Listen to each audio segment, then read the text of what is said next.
Patuloy naman ang pagtaas ng bilang ng suspected na Middle East Respiratory Syndrome o MERS cases sa bansang South Korea at isa sa tinuturong dahilan ay ang pagsasawalang bahala ng mga nakakwarantin sa kanilang sintomas at nakikihalubilo pa sa publiko. Ito ang balita ni Marge Navarro.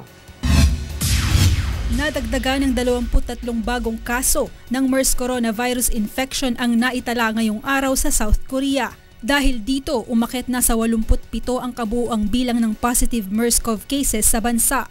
Pinakahuli sa nasawi ay isang 80 anyos na lalaki na unang naospital dahil sa pneumonia at nakuha lamang ang virus mula sa isang pasyente ng ospital. Siya ang ika-6 na nasawi sa pagkakahawa ng sakit.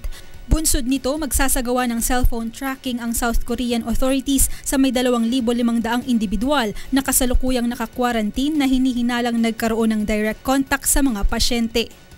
휴대폰 위치 추적은 We did cell phone tracking in a couple of cases.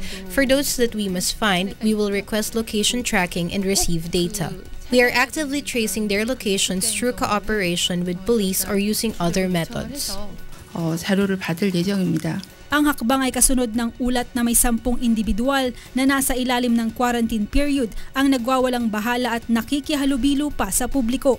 Ayon sa opisyal, mas hihigpitan nila ang pagbabantay sa mga naka-quarantine at sino mang lalabag ay pagmumultahin.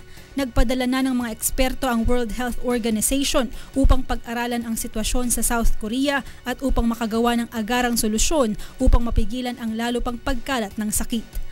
Marge Navarro, UNTV News Worldwide.